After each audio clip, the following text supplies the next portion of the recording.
So, why in the name of God's green earth are you driving that fast? Look, I'm ovulating and I need to have sex with my husband right now. And there's nothing you can do about it. Give me your name and badge number. Get back. Stop that music. I'm in a public place. I can film whatever I can see. Photography is not a crime. Photography is not a crime. Photography is not a crime.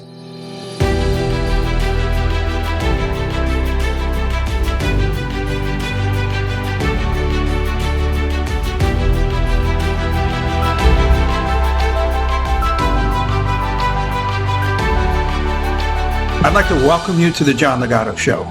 I'm John Ligato. You know, people ask me why I do Deputy Frank videos.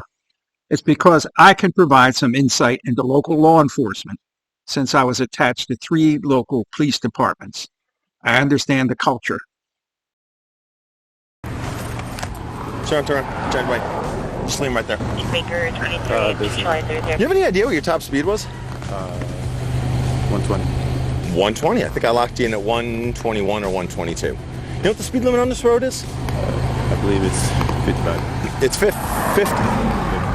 So why are you driving more than double the speed limit on a 50-mile-an-hour road? I know it's not a perfect excuse for driving that high. Well, there is no excuse. So saying that it's perfect, not a perfect excuse would mean that there is a perfect excuse, and there isn't one. Excuses. Everyone has one. There's a joke about that, too, that never mind. Some cops had a saying, 8 you're great and 9 you're mine. But 120 and a 55 is a no-brainer. And as Frank said, there is no excuse. You got to get this idiot off the road. No, you actually look exactly the way you do in your picture, too. Okay.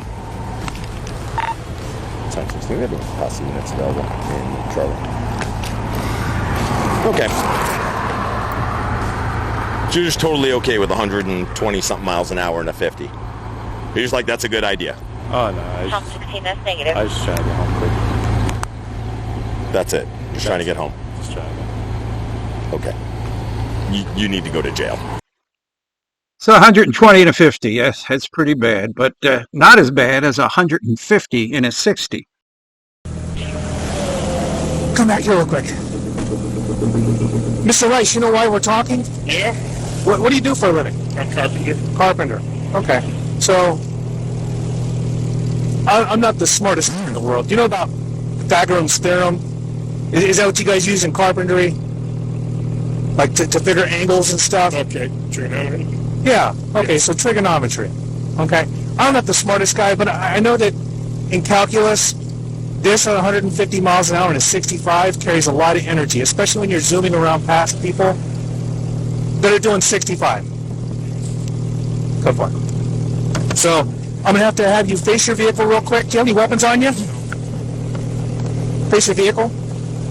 Bring your hands back. You're going to be in custody for reckless driving. What's it? You're in custody, you're under arrest for reckless driving. And that's for 150 miles an hour and a 65. Those 2 stops were no-brainers. They had to arrest them. But let's talk about the discretionary power of traffic cops. The overwhelming majority of cops that I know do not make up their mind whether to ticket or warn a violator until they interact with them.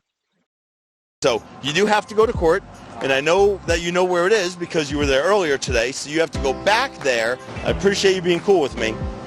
All right, so you've met 2 other of my friends. Yeah, being respectful, I've noticed a lot. People say F the pig, F this, F that, but I've noticed every single time I've gotten stopped and I'm respectful, they respect me. Absolutely, 100%. Absolutely, and there's no lack of respect here, right? We're 2 gentlemen working through a problem. And what allows me to be somewhat cordial yet professional with you is the fact that you're cool. If you were a jerk, we'd be having a whole different conversation. The overwhelming vast majority of cops are like that. And the other 2 guys that you met from Pinal County. They arrested me and they caught me, but they're just doing this. And I tell you, both of those dudes are cool dudes, man. They're both good guys. There are several reasons beside being respectful that will tip the scales between a ticket and a warning. For example, the elderly get a break. Someone with kids or a pet in a car can do it. And although no cop will admit it out loud, a pretty girl with a sundress is almost a warning guaranteed rather than the ticket. And you also have to watch certain excuses that will piss off a traffic officer. Hi, thanks. You're under arrest for criminal speed. I want you to understand that. Do you understand that right now? Yes. Okay. So I don't want you to think that you're free to go, because you're not. Okay? Want to make sure that we're understanding. All right, Just trying to get home. Just trying to get home. Lunch. You are... For lunch. Oh, so you're just driving for food. Driving a criminal amount of speed, trying to get home for food, is not a good excuse. Here are some other excuses not to use. Are you serious? Like, my car can't even go that fast. Look at this thing. I gotta poop.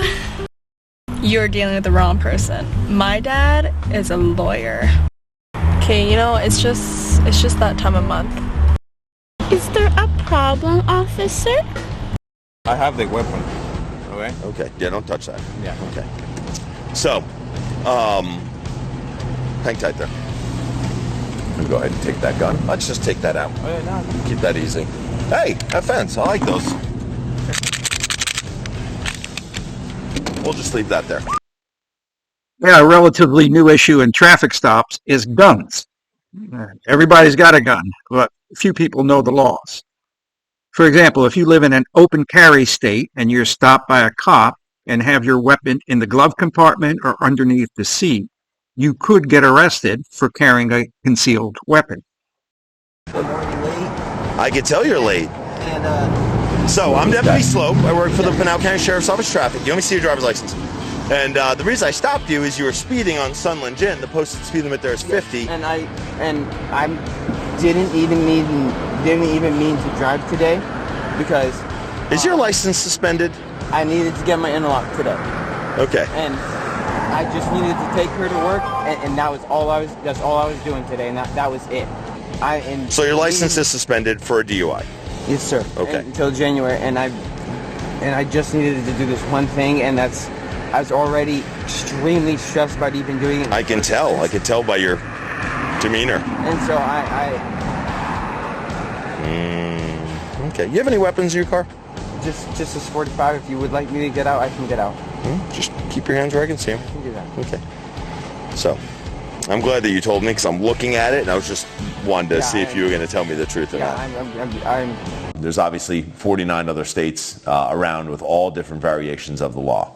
In the state of Arizona, if you have a gun in the car and a law enforcement officer during a contact with you says, hey, do you have a gun in the car? You have to tell that officer. So during this stop, I'm looking at this kid's gun stuffed in kind of in between his driver's seat and his center console, just at I could see the grip sticking out. And I asked him that question already knowing that the answer was yes, that there was a gun in the car. And if he would have said no, I would have had him step out and I would have taken him into custody. Then I would have removed the gun. It would have been part of evidence. I would have seized it and impounded it, and then he would have gone to jail for that criminal offense. The cops are human beings, like a big surprise, and they will respond to another human being with respect if shown respect. And in my opinion, police officers should not have to endure the insults and disrespect of First Amendment auditors. Now, that's my take on it. What's yours? The John Ligato Show is being broadcast from outside the gates of Marine Corps Base Camp Lejeune in beautiful North Carolina. If you like what you saw today, hit subscribe and like. Semper Fidelis.